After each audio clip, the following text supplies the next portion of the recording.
एटा के राजा का रामपुर कस्बे में विधिक जागरूकता एवं साक्षरता शिविर का आयोजन किया गया। यह कार्यक्रम राष्ट्रीय विधिक सेवा प्राधिकरण और उत्तर प्रदेश राज्य विधिक सेवा प्राधिकरण लखनऊ के निर्देश पर टी.एन. गार्डन में हुआ। मुख्य अतिथि अपर जिला जज प्रथम मनीषा और विशिष्ट अतिथि अपर जिला जज सचिव कमालुद्दीन एवं न्यायिक अधिकारी सचिन कुमार ने सबसे पहले अमर शहीद महावीर सिंह राठौर की प्रतिमा पर माल्यार्पण कर उन्हें नमन किया। कार्यक्रम में पहुंचे लोगों को कानूनी जानकारी और अधिकारों के बारे में जागरूक किया गया। स्कूली छात्राओं ने पेंटिंग भेंट कर जज का स्वागत किया, जिस पर उन्हें पेन उपहार में दिए गए। अपर जिला जज मनीषा ने बच्चों को मोबाइल का इस्तेमाल सिर्फ शिक्षा और सकारात्मक कार्यों में करने की सलाह दी। वहीं कमालुद्दीन ने लोगों को जागरूक करते हुए कहा कि शहीद महावीर सिंह राठौर का इतिहास युवाओं के लिए प्रेरणा है, लेकिन आजकल निजी विवादों में महिलाओं के नाम पर झूठे मुकदमे दर्ज कराना निंदनीय है। उन्होंने लोगों से अपील की कि यातायात नियमों का पालन करना नागरिकों की जिम्मेदारी है और उल्लंघन करने वालों पर पुलिस को सख्त कार्रवाई करनी चाहिए। इस मौके पर छात्र छात्राएं, नगरवासी और थाना प्रभारी मुकेश तोमर अपनी टीम के साथ मौजूद रहे। जनपद एटा से JSK न्यूज के लिए अशोक राठौर की खास रिपोर्ट। उपस्थित आदरणीय सम्मानित अलीगंज के निवासीगण, जिन्होंने इस कार्यक्रम को संचालित किया है, यहाँ उपस्थित अलीगंज के सम्मानित नागरिक जन, छोटी बच्चियाँ, पुलिस प्रशासन के लोग, जिन्होंने अपना व्यस्ततम समय छोड़कर इस कार्यक्रम को अपना बहुमूल्य समय दिया है, मैं आप सभी लोगों को नमन करती हूँ और नमन करती हूँ इस धरती का, जहाँ महावीर सिंह राठौर जैसे स्वतंत्रता संग्राम सेनानी ने जन्म लिया। मैं हिस्ट्री ऑनर्स की छात्रा रही हूँ, लेकिन मैंने भी स्वतंत्रता सेनानी महावीर सिंह राठौर जी का नाम नहीं सुना था। आज यहाँ आने के उपरांत मुझे पता चला कि भगत सिंह, राजगुरु, सुखदेव, उनके साथ इन्होंने अपने वतन के लिए अपने जान न्यौछावर की। हम कैसा भी जीवन जी सकते हैं, हमारे सामने दो रास्ते होते हैं। एक रास्ता होता है आदर्शवाद का, श्रेयसवाद, दूसरा रास्ता होता है प्रेयसवाद, जो शुरू में अच्छा लगता है लेकिन आगे चलकर उस पर कांटे ही कांटे होते हैं। और जो लोग श्रेयस मार्ग को चुनते हैं, उनमें शुरू में उसमें परेशानी आती है, लेकिन अगर उस रास्ते को चुन लिया जाए तो उस पर भी आगे चलने में बहुत अच्छा लगता है और वो मार्ग हमें ऊंचाइयों तक लेकर जाता है। जैसे हम श्री महावीर सिंह राठौर जी को नहीं जानते थे, लेकिन उनके कर्मों की वजह से, उन्होंने जो देश के लिए अपनी कुर्बानी दी है, उसकी वजह से आज हम उनको यहाँ बैठकर याद कर रहे हैं। बहुत ज़्यादा समय में ना लेते हुए ये कहना चाहूँगी बच्चियों से स्पेशली कि आप लोगों के पास भी मोबाइल होगा, मोबाइल का यूज़ करते हैं, मोबाइल देखना बहुत अच्छा लगता है, लेकिन मोबाइल को अपनी बुराई मत बनाइए। मैं इलाहाबाद में रहकर मैंने तैयारी की थी, तो मैं इलाहाबाद में जब कोचिंग से के लिए जाती थी तो रास्ते में चंद्रशेखर आजाद पार्क पड़ता था और उसमें मैं वहाँ के बच्चों को तैयारी करते हुए देखती थी, जिनकी साइकिल खड़ी रहती थी बनियान में, वो लोग बैठकर उस गर्मी में तैयारी करते थे और वही लोग आजकल IAS और PCS ऑफिसर हैं।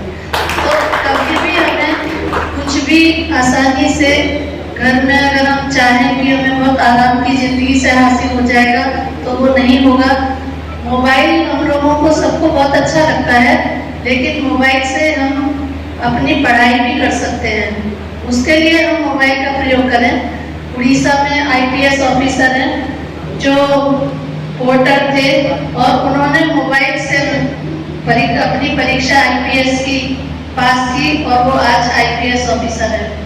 मेरे खुद कॉलेज में, मेरठ कॉलेज से मैंने लॉ किया और वहाँ पर हमें जो प्रोफेसर पढ़ाने आते थे, वो कुली से प्रोफेसर के पद तक पहुँचे थे। तो कोई भी काम कठिन नहीं है, सिर्फ जज्बा होना चाहिए। महावीर सिंह राठौर जी भी पूछ सकते थे, वो भी सरेंडर कर सकते थे, ये बहुत आसान था, लेकिन उन्होंने नहीं किया और उन्होंने प्राणों की आहुति दे दी।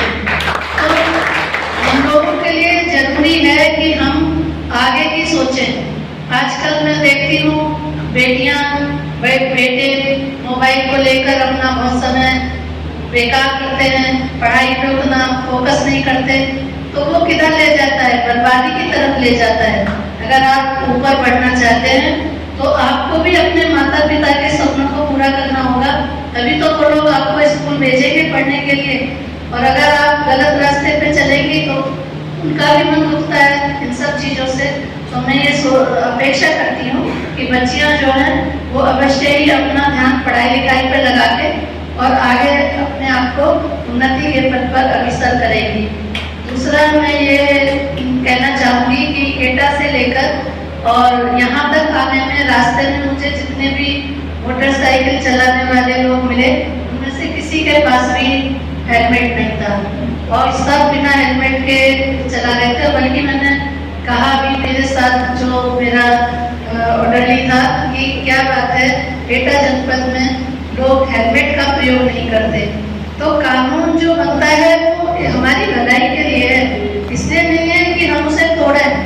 हमें हेलमेट इसलिए लगाना है कि अगर एक्सीडेंट होता है तो हमारी उससे जान बच जाए, और हम उसके लिए नहीं रुचि लेते। हम हेलमेट ना लगाने पर अगर चालान होता है तो 100 गालियां पुलिस को देंगे कि हमारा चालान कर दिया। अरे चालान तो सही हुआ है, आपकी सुरक्षा के लिए तो हेलमेट बनाया गया है, तो आप उसका प्रयोग जरूर करें। और मैं स्पेशली बच्चियों से कहूँगी कि आपके घर में कोई भी बड़ा अगर मोटरसाइकिल या स्कूटी से जाता है तो आप उसे बिना हेलमेट के ना निकल लेते हैं, हमेशा उन्हें प्रोत्साहित करें। कानून हमारे लिए इसलिए है जिससे वो हमारी रक्षा करे, इसलिए नहीं कि हम उसका दुरुपयोग करें। पेट्रोल पंप पे हम जाएंगे, पेट्रोल पंप मालिक से कहेंगे हेलमेट दे दो, 2 मिनट में हमारा फोटो खींचना है, वहाँ से हमारा पेट्रोल डल जाएगा, बाहर निकलेंगे तुम अपना हेलमेट ले लो। तो हम लोग जो ये कानून तोड़ने के रास्ते खोज लेते हैं, ये हमारे समाज के लिए हानिकारक है। हमें उनका पालन करना चाहिए, ना कि उन्हें तोड़ना चाहिए। मैं ये अपेक्षा करती हूँ कि भविष्य में आप सभी लोग जो है हेलमेट लगा के और लोगों को भी प्रेरित करेंगे कि वो लोग सड़क पे निकलें। विधिक सेवा प्राधिकरण के जो सचिव इस समय यहाँ पर हैं, इनके संरक्षण में इस समय इतना अच्छा काम चल रहा है, कोई जरूरी नहीं है कि आप लोग अपना रुपया पैसा वेस्ट करें। आपको कोई भी जानकारी लेनी है आप जिला विधिक सेवा प्राधिकरण में जाकर प्राप्त कर सकते हैं, और किसी को भी बिना बात के परेशान ना करके अपने सही अधिकारों के लिए आप लड़िए। और रुपए पैसे की चिंता करने की जरूरत नहीं है, वहाँ पर फ्री ऑफ कॉस्ट आपको सारा विधिक ज्ञान मिल जाता है। साथ ही साथ अगर आपके छोटे छोटे नाली को लेकर, दीवार को लेकर अगर झगड़े हैं तो उन झगड़ों को भी सुलझाने के लिए आप लोक अदालत का आश्रय ले सकते हैं, और वहाँ आपकी कोई जो कोर्ट फीस भी जाती है वो भी वापस मिल जाती है। और सौहार्द से रहने में जो मजा है वो लड़ाई झगड़े में नहीं है। तो मैं ये अपेक्षा करती हूँ कि अलीगंज में आप लोग इस जो हम लोग बात कह रहे हैं इसको खुद भी धारण करेंगे और लोगों को भी बताएंगे। धन्यवाद।